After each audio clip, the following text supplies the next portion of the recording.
yang kian lama kian meningkat di Indonesia, juga banyaknya isu-isu pelanggaran dan kecurangan di kala COVID-19 ini, menimbulkan rendahnya kepercayaan masyarakat terhadap adanya COVID-19 ini, sehingga terjadi beberapa pelanggaran hak-hak dan kewajiban. Kabupaten Tuban kembali menjadi zona merah penyebaran COVID-19. Sejak penerapan new normal, setiap harinya terdapat penambahan jumlah kasus terkonfirmasi. Selanjutnya video ini akan menunjukkan kewajiban warga negara Indonesia untuk menjalankan protokol kesehatan. Yang pertama, menggunakan masker dengan benar.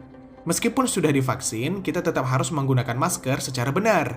2. Mencuci tangan dengan sabun. Yang ketiga, menjaga jarak. Eits, jangan mendekat.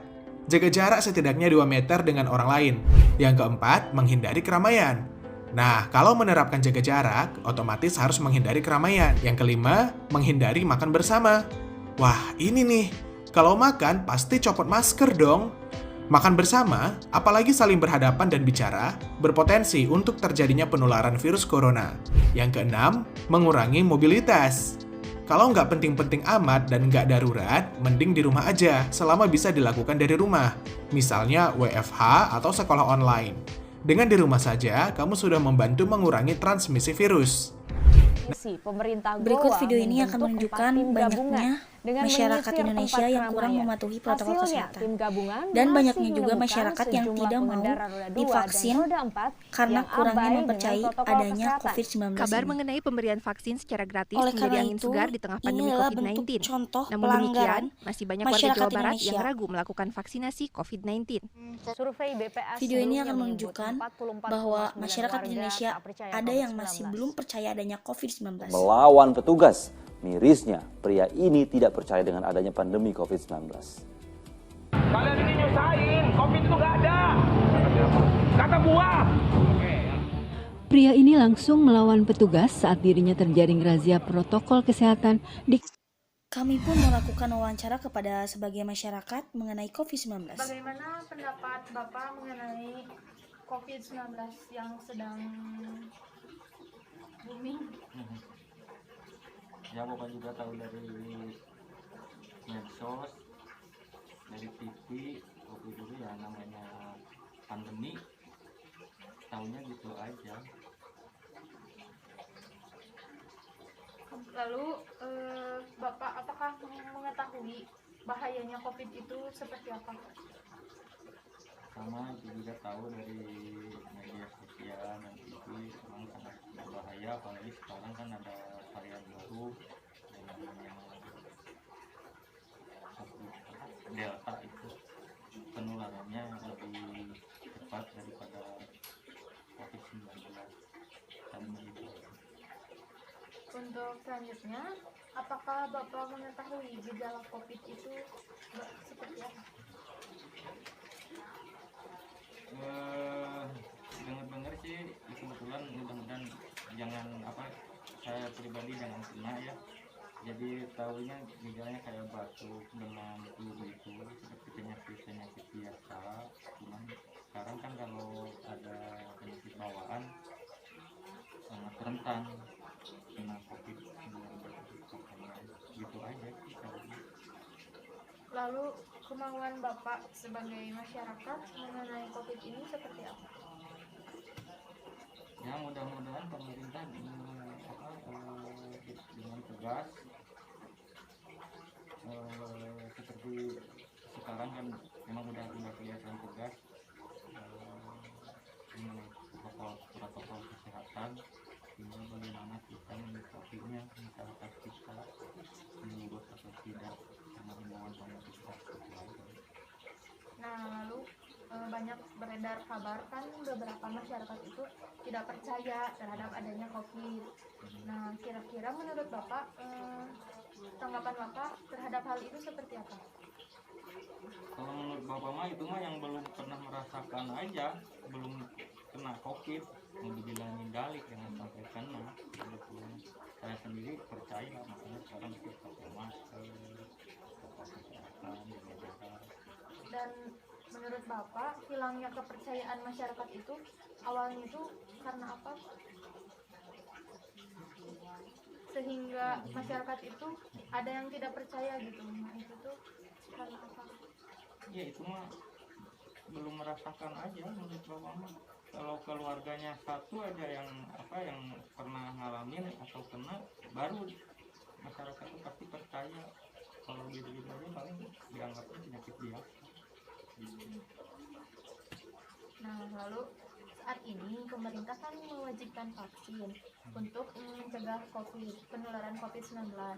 Nah, Bapak bersedia atau tidak jika ditawarkan untuk vaksin? Saya sendiri kebetulan udah divaksin udah 2 kali, alhamdulillah bersedia ya. Itu kan untuk sedikitnya menangkal, meskipun tidak menjamin untuk menangkal gitu, minimal. Lalu apa pendapat Bapak dan apa yang ingin Bapak sampaikan kepada masyarakat yang masih mengabaikan protokol kesehatan? Ya paling ngobrol-ngobrol seperti biasa aja, kita jangan terlalu kumpul-kumpul, jangan terlalu berdekatan, meskipun kita nggak merasakan sakit kan tetap bisa menular ke siapa aja. Paling gitu aja, nggak ada teman, keluarga, kalau ngobrol-ngobrol paling begitu aja.